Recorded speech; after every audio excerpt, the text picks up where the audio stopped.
Dhaoibh YouTube, conas Is Mr. Stephen agus fáilte riamh go dtír on brain ramblings.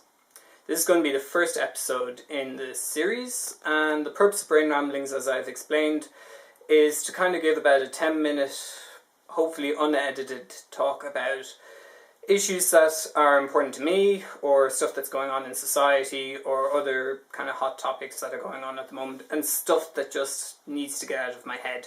So that's going to be the purpose of these videos. If you have any comments or suggestions, or you want to leave comments on what I'm talking about, then do it in the comment section below, or on whatever platform you're viewing this on.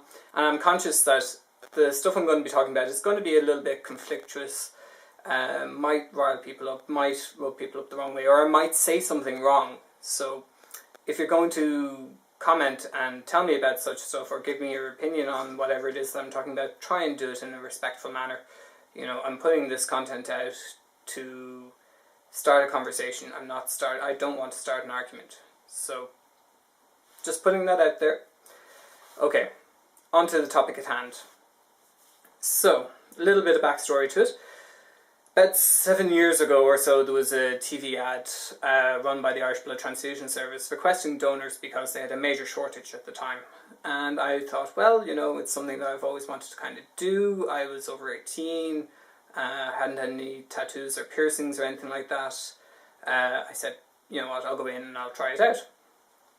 So go in, fill out the form, asks me questions on whether or not I'd been away in any foreign country, whether I was in the UK or anywhere like that during the period of the mad cow crisis. And then the question comes up, have you had any sexual encounters with men, whether it's protected or unprotected? I can't remember the exact wording of it, but anyway, I ticked yes because I am a gay man and I have had sex with men.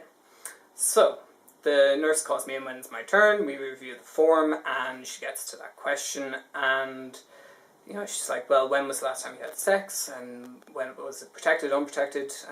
I go in and explain all of that, and she says, look, I'm very sorry, you know, there's an indefinite ban on men who have sex with men from donating blood. And I think I had known about it at the time. I didn't know what the story was at the time, though. I might have heard about it, but anyway, I said, well, that's kind of shit. What if I kind of go and get an HIV and an STI check and come back with a bit of paper and say I'm perfectly fine? And she said, no, that's not allowed. You know, it's just the policy. Anyone who is a man who has had unprotected sex with a man can't donate blood. And I said, right, okay. And on a side tangent, what happens if you're a woman who has sex with a bisexual man who has had unprotected sex with another man, and you know about it and you declare it? What happens then?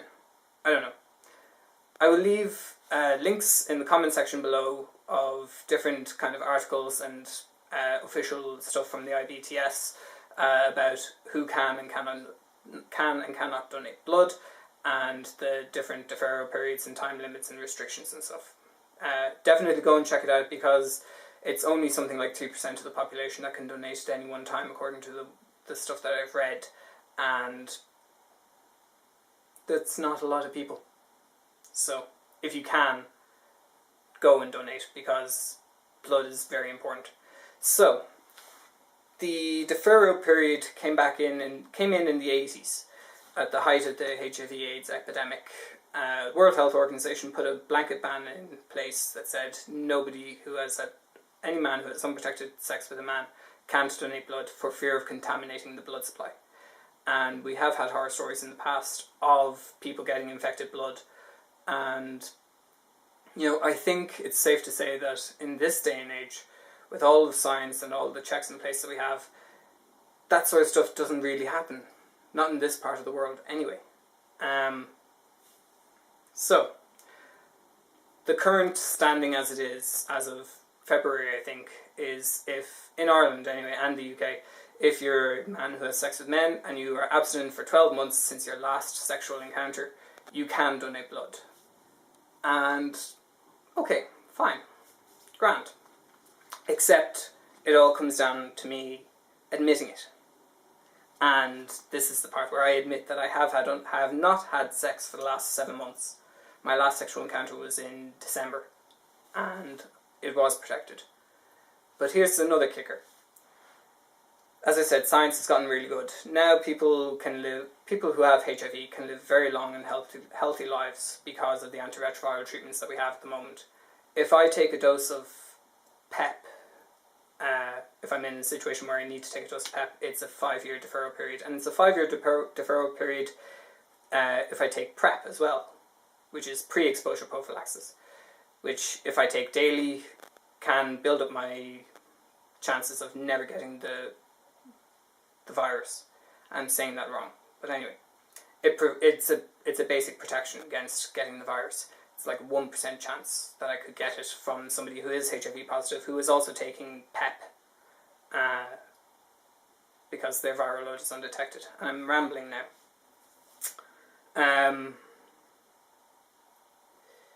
So, if I do all of this sort of stuff to try and protect myself, I still can't donate blood for 5 years after the last time I had sex. So, 7 months in, I wanted to read articles and things like that about whether or not it was worth it and people's experiences of it beforehand, but then I was like, no, I'll just do it myself and then I'll record something like this and give you guys my experiences of it. And the basic bit is, people are kind of going, well, what? Why? How?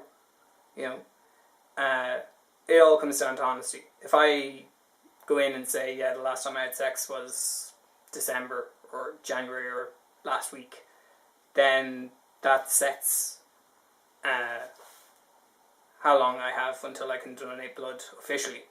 Or I can go in and I can lie, which I don't really want to do, not when it comes to something like blood, you know. Kind of want to be a little bit more, have a little bit more integrity than that, you know.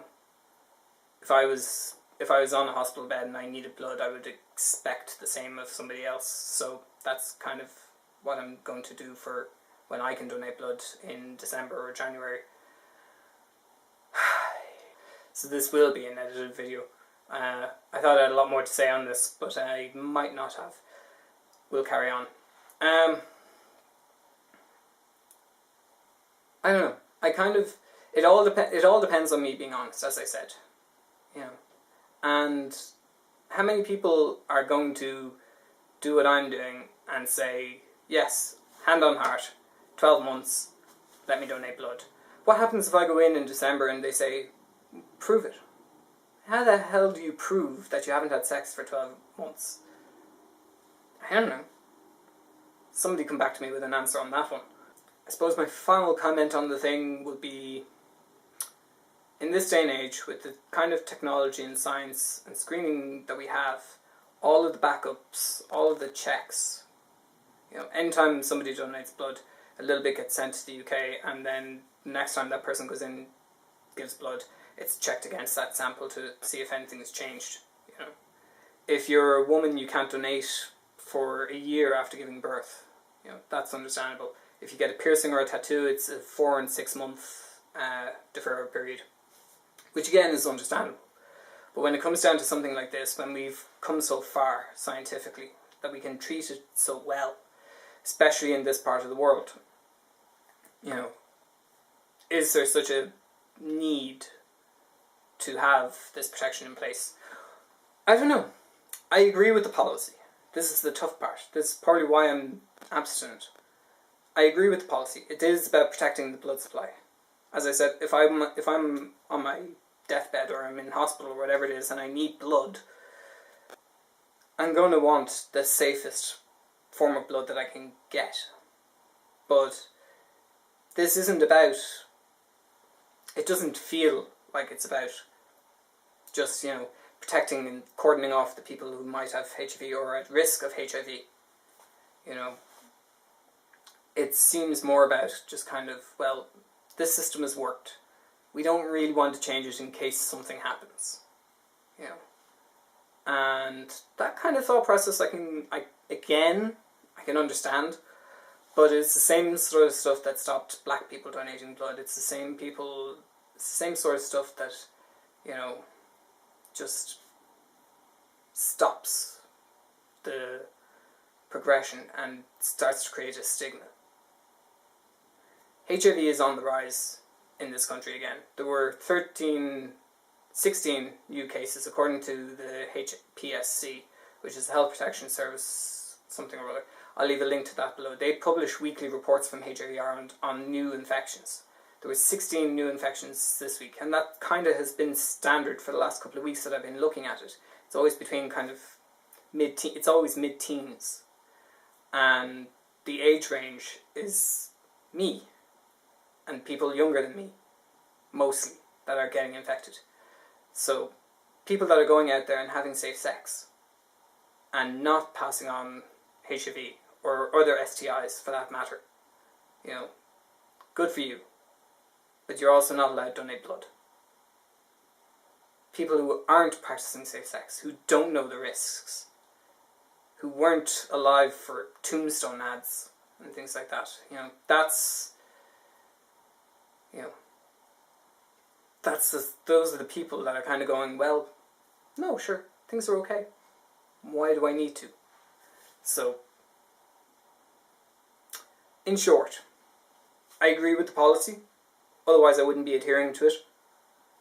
I do think it needs to change, and I also think that we need to start putting some more effort, some more visible effort, public effort, into proper education, and that's a catch-all, isn't it? Around what exactly HIV is, how you get it, how you treat it, how you can protect yourself, and then make it free. Lots of countries have free PrEP that people can take. It's prescribed and it's grand. If I walk into some A&Es in Dublin, I can get PEP there and then. Same as going in for a morning after pill. Take that for a month and then I have 5 years until I can donate again. So, I don't know. Will I go in and donate more than once? Probably. Because I've lived this long without having sex. I've lived a lot longer without having sex. I can keep going. I might donate once or twice or 3 times maybe. We'll see.